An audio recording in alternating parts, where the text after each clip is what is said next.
Hello everybody, this is Sean and welcome to the video. I just wanted to do a quick unboxing and give you my experience with ordering a set of Tone Hatch pickups. I ordered kind of a custom set, and it wasn't something they had offered on the website. I ordered their stock vintage style tele bridge pickup, but I wanted a humbucker for the neck. So I asked for 8.5K. Pseudo 59-ish style humbucker. So that's what I got. The price was very, very good, I think, for the quality of the product that I received. I'm pretty impressed with what I got for the money. You can see those there. Of course, the actual bridge pickup itself has the vintage style cloth surround instead of tape or whatever. It's made old school style with cloth solid wire. The humbucker's a little more modern.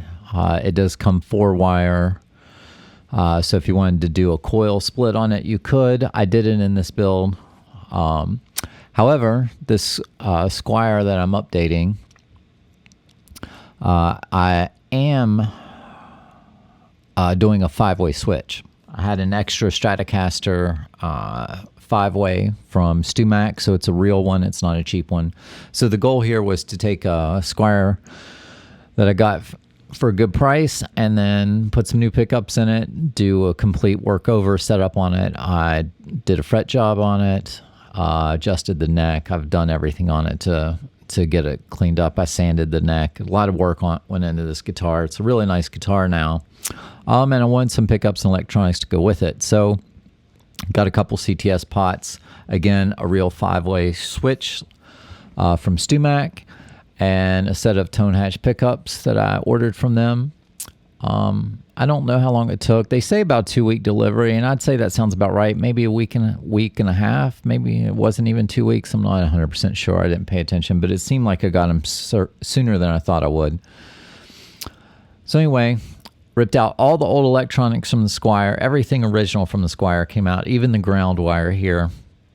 I'm putting in some heavy-duty solid, 10 copper wire for a ground wire there.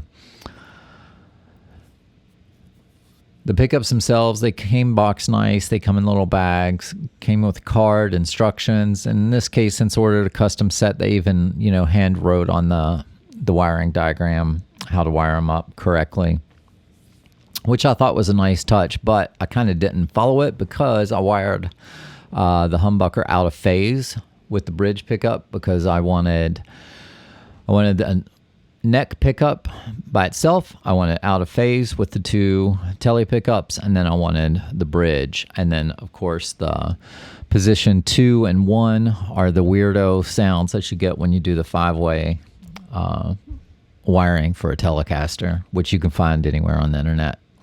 I used an orange drop cap. I did a .033. I split the difference between a 22 and a 47. And then I think for the other capacitor, I used something that I had laying around. The diagram that I had was .001, which I think is pretty low, probably too low, really. And I ended up using a .0022, which is still probably too low. But anyway, that's what's in it. It is a old school vintage capacitor, that black one there. It's new old stock from, I buy bags of capacitors, anything I can from electronic stores or whatever when I can. So I just had it in the parts bin. Again, you can just see wiring everything up, trying to figure out how I'm going to get it in there, make sure that it still fits in the little Telecaster cutout.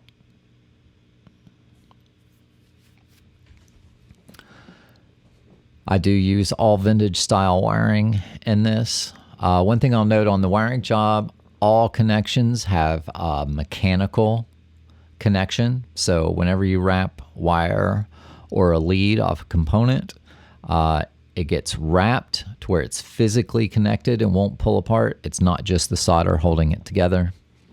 And of course the CTS pots are solderable, so all the grounds are soldered on the back.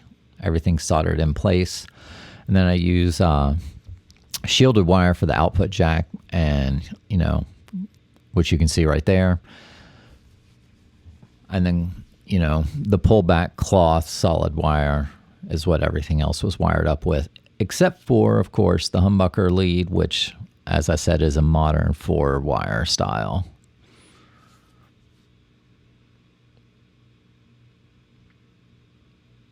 So if you're wondering how they sound, I'm very impressed with them. Again, not just the quality and the looks with the packaging and, you know, out-of-box experience. I really like them.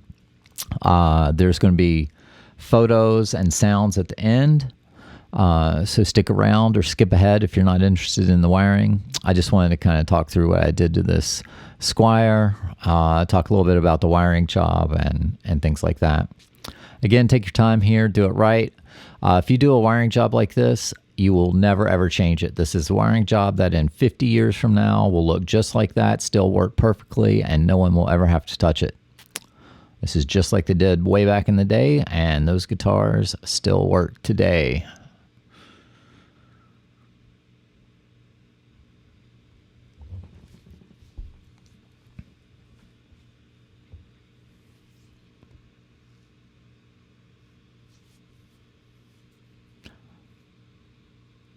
One thing I will mention here is, you know, the old saying is measure twice, cut once. I would highly recommend that. This is my first time doing the 5-way wiring on a Telecaster. I've wired up a bunch of Teles in the past, and I kind of just went with my brain and, you know, what I'm used to doing.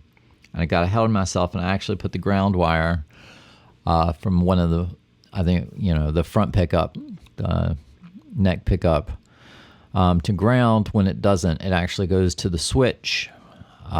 So I had to go back and fix that. You'll see me do that here in just a few.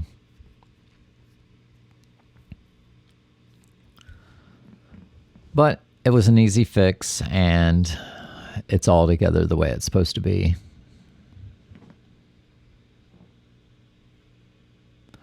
For those of you on the fence about whether it's worth putting this kind of money into a cheap guitar, it depends on if you're going to do all the work necessary.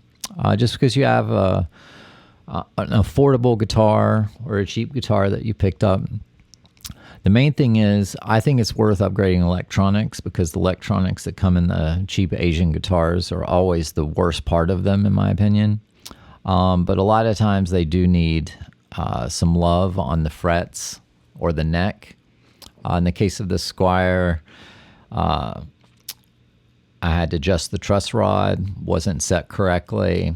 The frets didn't have a lot of fret sprout, but they had a little bit, and they weren't quite rounded off like they should have been. So I did a little filing on them, and then a good bit of sanding all the way up to 2000. And then I did a polish on the crowns because they had corroded a little bit and they weren't quite as smooth as I wanted. But once you do that, it is definitely worth taking the time and effort to put all of the rest of the electronics and time and money into it. I don't have a tremendous amount of money in this guitar, and it actually plays really, really well. And as you'll find, you know, you'll hear here in just a few, it sounds really, really, really good too.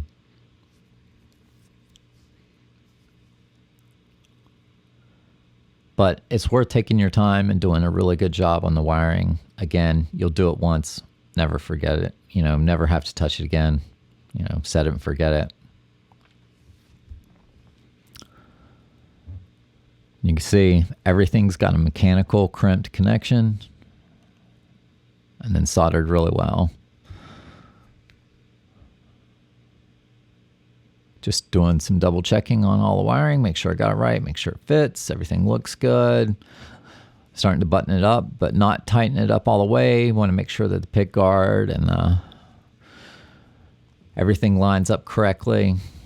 You can see me working on wiring up the output jack. In this case, that is a, it's not a Switchcraft. I would normally use a Switchcraft, but I had some of, oh, I forget what they are, but they're the ones that StewMac sells that has 4 connectors instead of 2. When I say it's Tone Pro or Tone something, I forget. But anyway, I had one, so that's what's going in the Squier. And doing the final touch up. Sorry, I went off camera, but I think I'm just putting in the screws for the output jack. And and we will be making some noise and letting you guys have a listen here shortly.